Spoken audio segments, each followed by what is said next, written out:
Olá, mais uma vez estamos aqui com o programa informativo para condomínios, levando até vocês as informações sobre os condomínios. E no programa de hoje vocês conferem: o Secov Regional de Foz do Iguaçu organiza palestra para tirar dúvida dos síndicos.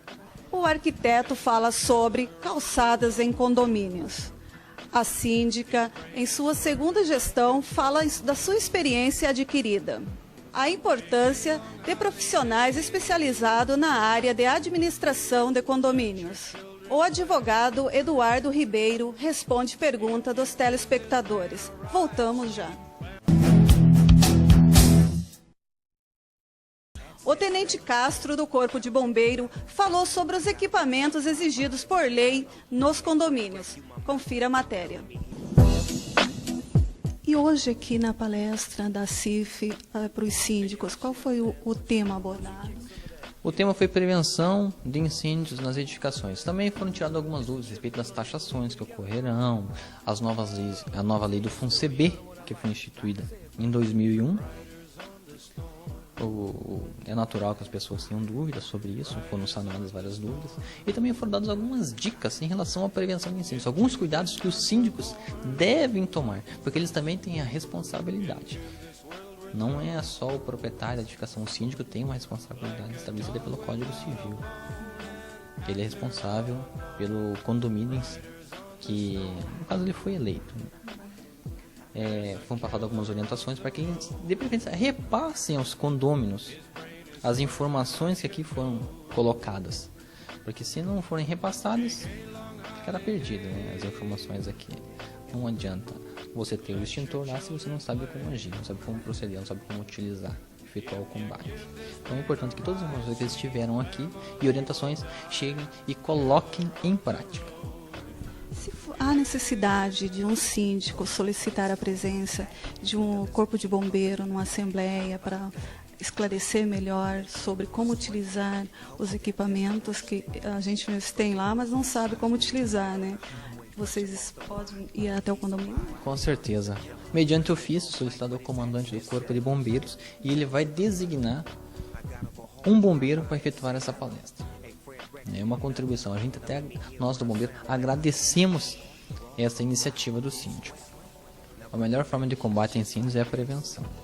Tenente Castro, quais são os equipamentos de segurança num condomínio exigido por lei? Bom, exigido por normas do Corpo de Bombeiros são os extintores, as mangueiras de combate a incêndio, aqueles que possuem um sistema fixo, prédio de 3 ou mais pavimentos, ou 1.500 metros quadrados ou mais edificações, a iluminação de emergência e outros peculiares a cada edificação. Seria um corrimão, revestimento de pisos, mas basicamente são os extintores, as mangueiras e iluminação de emergência. Quais os tipos de extintores que existem? Nós temos hoje, comum, são extintores de gás carbônico, CO2, que é esse extintor que nós temos aqui ao lado. Nós temos o extintor de pó químico seco, que ele é um pouquinho menor, com 4 kg, e o extintor de água pressurizada 10 litros. São agentes extintores específicos, as classes de incêndio específicas também a eles. Justamente, cada fogo cada princípio de incêndio tem uma peculiaridade. Por exemplo, se eu tenho um sólido, um líquido, um material elétrico energizado, em combustão, incendiando, no princípio, eu tenho que utilizar um agente específico para combater. Eu não posso utilizar um extintor de água pressurizada para combater um princípio de incêndio no material elétrico energizado, que vai conduzir energia elétrica. Por isso aí a importância de saber utilizar o equipamento. Não basta ter, tem que saber utilizar. Cada material que está no momento incendiando. Com certeza, cada material específico tem o seu agente extintor. Todas as vezes que é instalado num condomínio um extintor, uma mangueira, é feito uma palestra, é feito um treinamento entre os funcionários ou mesmo as pessoas, os condôminos do condomínio? Deveria, mas não são feitos todas as vezes, não. Apesar que os extintores, como você percebe nesse caso aqui, ele possui um quadro de instruções, é melhor, mas um sistema fixo, ou seja, os hidrantes, as mangueiras, tem que ter certa habilidade para utilizar. Tá? Deveriam ser feitas palestras em todos os condomínios, em todos os locais que possuem esses sistemas. Mas na realidade não são feitos, não. São poucos horários que se interessam, procuram o Corpo de Bombeiros e o Corpo de Bombeiros designa alguém para fazer a instrução. Ou no caso, até a própria empresa às vezes faz essa instrução às pessoas. O Casos de vazamento de gás, de incêndio, como que tem feito a emergência, o plano emergencial? O caso de vazamento de gás é um caso específico, um caso diferenciado, porque você pode estar dentro da edificação ou fora da edificação. Estando dentro da edificação sentindo gás, não acione interruptor de luz algum. Abra a janela e mantenha o local ventilado. E estando fora também, né? Verificando isso, ao entrar é automático. A pessoa entra, já coloca a mão no interruptor de energia elétrica para acender as luzes. Aí pode provocar uma explosão. Existe uma faixa de explosividade do GLP. Ela é pequena, mas não é impossível. Então ela pode ocorrer uma explosão. Você chegou, apertou o interruptor, você pode vir digamos assim, acionar através de uma faísca, uma centelha e teremos uma explosão ambiental naquele local onde você está. Primeiro, chegou, constatou o odor do mercaptan. O GLP em si ele não possui odor, é o mercaptan que é adicionado ao gás, que é uma substância química que ele provoca esse cheiro que você sente, esse odor que você sente. Constatou isso? Abra a porta, ventile o local até que diminua a intensidade desse odor. Aí sim você entra e verifica. No caso das pessoas ter que deixar o local, qual é o melhor conselho para essas pessoas? No caso de incêndios, principalmente em edificações, em edifícios com 3 ou mais pavimentos, primeiro conselho, nunca suba, sempre desça, tá? Se você tem um incêndio em um apartamento ou algum ambiente do seu apartamento, da sua residência, pegue um pano molhado, coloque no rosto e de preferência ande abaixado, agachado, abaixo da fumaça. A maioria das mortes que ocorrem nos incêndios não são provenientes das queimaduras, mas sim da intoxicação pela fumaça, tá? Então, muito cuidado com a fumaça. A pessoa acha, não, eu não vou morrer queimado, posso andar. Ela vai se intoxicar com a fumaça.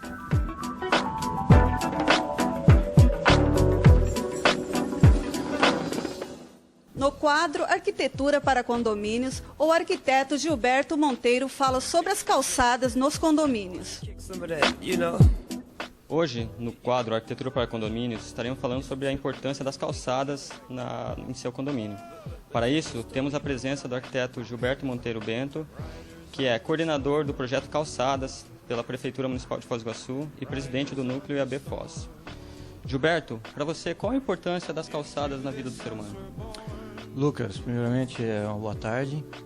As calçadas, elas representam uma passagem que o ser humano utiliza para se movimentar nas cidades. Então é muito importante as calçadas estarem adequadas para as pessoas usufruírem. E hoje em dia, em Foz do Iguaçu, como se encontra o estado das calçadas? Olha, não só em Foz do Iguaçu, mas de uma forma geral no Brasil, as calçadas são muito deterioradas, muito prejudicadas. Então a população sente essa dificuldade ao caminhar pelas condições das calçadas existentes, que não trazem as condições necessárias para que sejam liberadas as pessoas para circularem nelas. Tá, e agora falando sobre o seu trabalho na prefeitura, né? Em que consiste esse projeto Calçadas? O projeto Calçadas vem tentar resolver esses problemas de acessibilidade nas cidades. Não só em Foz do Iguaçu, mas no Brasil inteiro há uma deficiência nas calçadas. Então foram feitos estudos, tivemos a participação da Conferência das Cidades, onde foram apresentados o levantamento, né, de diversas cidades no Brasil, e o projeto Calçadas, então, em cima desse trabalho, vem a fazer uma adequação nas calçadas de Foz do Iguaçu, do perímetro urbano, para que se possam facilitar a acessibilidade das pessoas. Com relação ao projeto Calçada, você acha que o projeto é só limitado ao passeio público ou também pode ser inserido nos condomínios? Olha, Borghetti, o projeto Calçadas em si, ele é restrito ao passeio público. Que esse estudo veio trazer soluções ao passeio público. Mas é fundamental que se tenha uma continuidade dentro dos condomínios para que se possa unificar onde as pessoas circulam. Gilberto, com relação à normatização para portadores de necessidades especiais, o que a o projeto Calçadas aborda com relação a esse assunto? Em relação ao acesso de portadores de necessidades especiais, é muito importante salientar que tem que ter as rampas, né, as rampas identificadas, que é para facilitar a circulação das cadeiras de roda, das pessoas com dificuldades motoras. Então temos as rampas de acesso junto ao meio-fio e temos também a inclinação, né, que a inclinação não pode ser superior a 8% em rampas, para facilitar o acesso das pessoas com necessidades especiais. Gilberto, muito obrigado pela sua participação no programa e aguardamos vocês numa próxima oportunidade. Eu que agradeço o espaço aqui, a oportunidade de participar, de trazer informações. Estamos abertos a qualquer informação necessária lá na Prefeitura ou no núcleo dos arquitetos que fica na Avenida Paraná 239. Confira logo após os comerciais o quadro Por Dentro da Lei com o advogado Eduardo Ribeiro. Voltamos em 1 minuto. O advogado Eduardo Ribeiro responde pergunta dos telespectadores. Olá, estamos novamente aqui para tirar a dúvida de vocês em relação às questões de condomínio e vizinhança. Doutor Eduardo, no caso eu posso colocar o nome do inquilino ou do proprietário no boleto de cobrança do condomínio? O boleto de cobrança, seja ele bancário ou não, deve ir em nome do condômino, do proprietário. Por quê? Porque o rateio de despesa realizado no condomínio é para pagamento da despesa do condômino. Então, não interessa se ele tem inquilino, se ele fez uma cessão, se ele fez um empréstimo do imóvel, se ele simplesmente tem ali parentes morando gratuitamente. O boleto sempre em nome do proprietário. Até mesmo porque, se você tiver que fazer qualquer ação de cobrança, seja via Sociedade Civil de Proteção ao Crédito, SCPC, ou mesmo o cartório de protestos, ou ainda até uma ação de cobrança, todos estes procedimentos deverão ser feitos em face ao proprietário e não em face ao morador inquilino, tá, ou cessionário. Então, a situação de você é bem clara. Agora, por questões de facilidade e praticidade, pode sim, no boleto que você for emitir, colocar também o nome do inquilino. Nada há que proíba essa colocação também do nome do inquilino. Então, desde que o proprietário forneça a você os dados deste morador, uma cópia do contrato de locação, a exemplo, você pode constar junto ao nome do proprietário, o condômino, o verdadeiro devedor da cota condominial, você poderá também colocar o nome do inquilino, o locatário, não havendo problema nenhum nesse sentido, ok? Doutor Eduardo, eu gostaria de saber do senhor qual é o número de pessoas que podem estar presente numa assembleia para destituir um síndico? A convocação da assembleia, agora já começando a responder a pergunta da síndica Marta Lúcia lá do Idaville. Para que os condôminos venham a criar a situação de destituir um síndico, em primeiro lugar eles têm que convocar uma assembleia. Essa assembleia deverá ser convocada por 1/4 dos condôminos. Ok? Não pode ser inquilino, locatário ou simplesmente o morador num cessionário. Tem que ser o condômino, proprietário, 1/4 dos proprietários.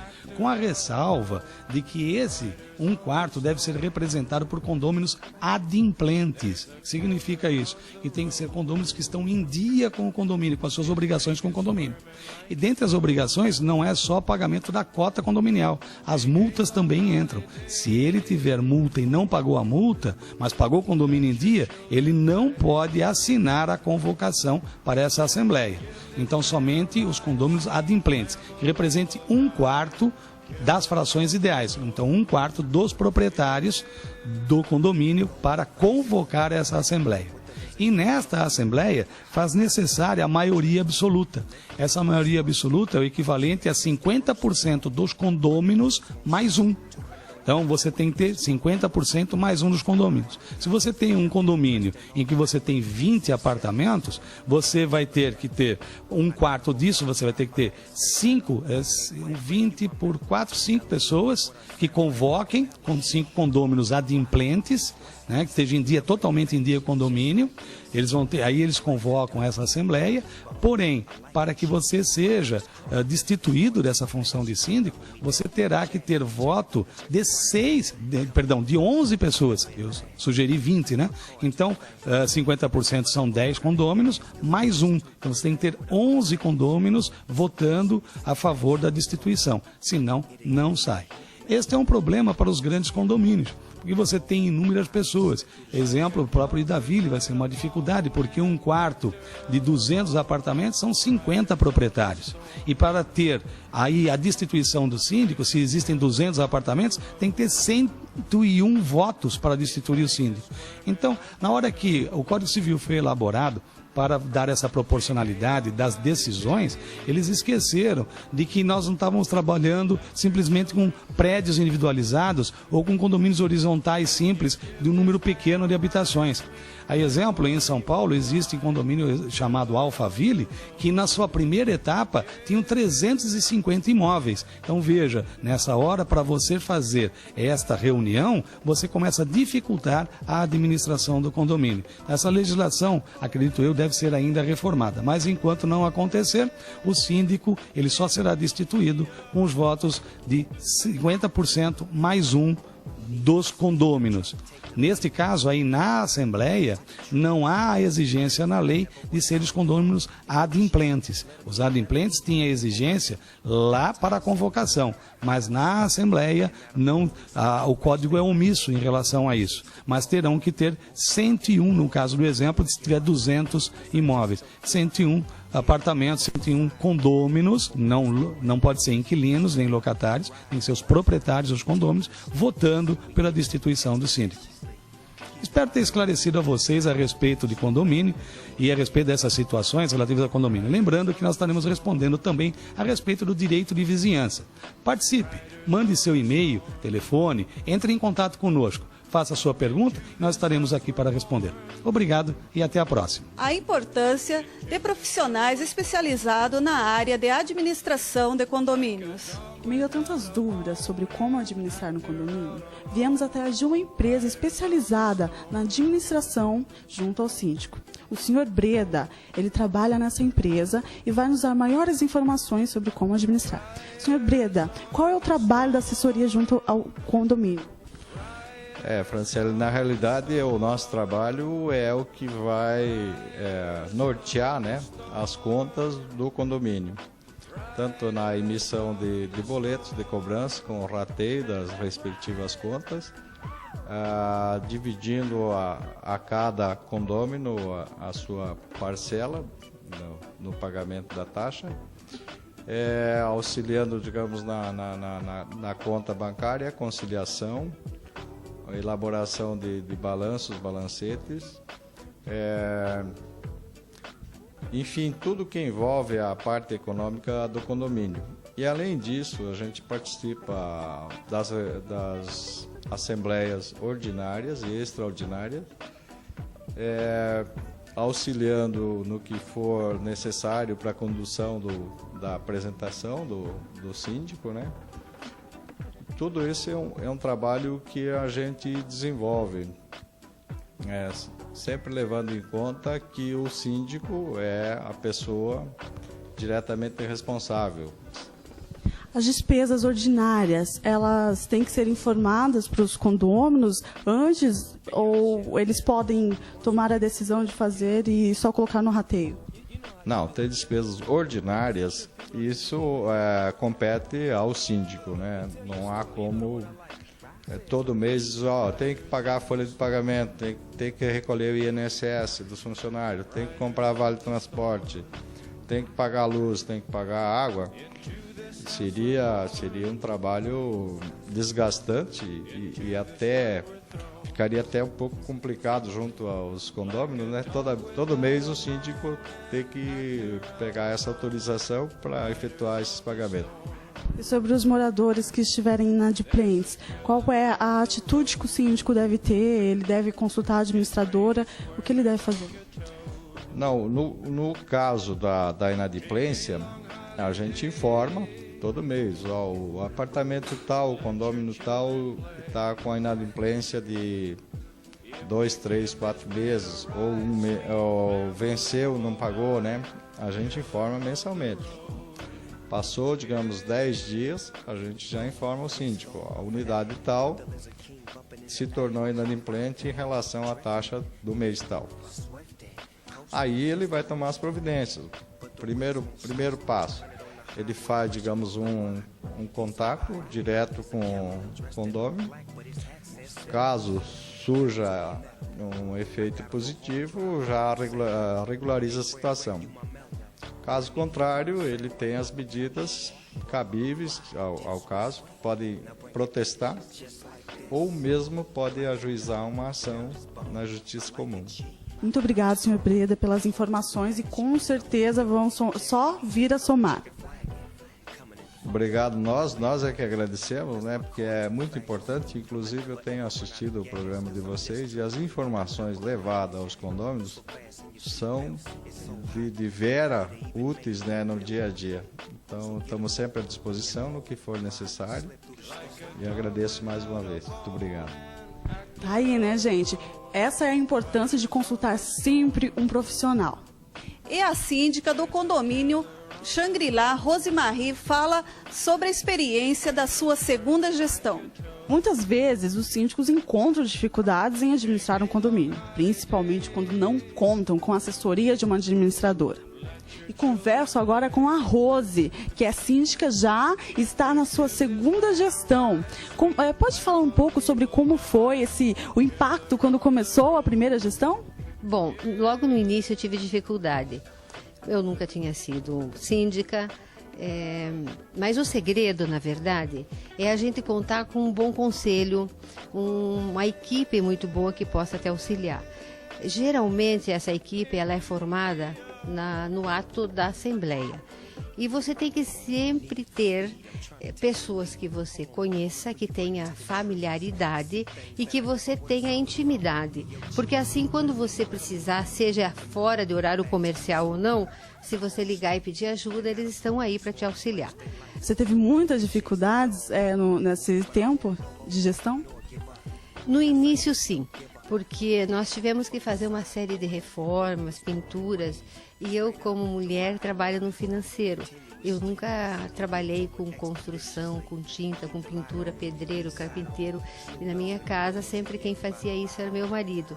Então, atrás de ver que tipo de produto, que tipo de material, foi um pouco dificultoso para mim e, vamos dizer assim, apanhei bastante.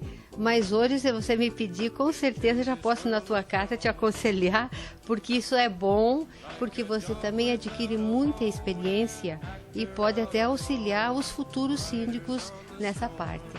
E existe uma colaboração da parte dos moradores? Sim, graças a Deus eu aqui não posso me queixar. Todos, sem exceção, toda vez que precisei, mesmo porque a gente, quando precisa uma chamada de capital ou precisa fazer uma reforma de emergência, às vezes nessas emergências não há como você convocar antecipadamente a Assembleia para fazer esses reparos. Então você é obrigado a tomar decisões imediatas. E toda vez que precisei, após isso eu chamei a equipe, todos auxiliaram, não tive dificuldade. Eu gosto daqui, fazem 17 anos que eu moro aqui. E aqui é o meu lar e eu adoro aqui o Xangri-Lá e tenho certeza que as pessoas que aqui também residem, elas ajudam e participam, mesmo não sendo proprietárias, sendo inquilinas, elas têm o mesmo amor que eu pelo prédio. Tá vendo quantas funções um síndico tem? Pois é, tem seu lado bom e seu lado ruim, mas com certeza é muito vantajoso para o condômino quanto para o síndico, pois o condomínio vai ficar muito melhor. E eu gostaria de agradecer a presença da Rose e todas as coisas que ela nos contou. Com certeza ela vai estar muitas mais outras vezes com a gente. Oportunidades não faltarão. Eu que quero agradecer e eu quero deixar aqui o convite a vocês. O dia que vocês quiserem voltar, eu espero estar sempre pronta a ajudar. E também quero deixar um abraço a todos os condôminos que aqui estiverem assistindo para que possam futuramente também contribuir com o nosso programa aqui, tão gentilmente esteve aqui representando. Você também pode participar do nosso programa, enviando seu e-mail para icondomínios@cybermais.net ou ligue para 3025 1209. O programa informativo para condomínio está terminando. Até o próximo encontro.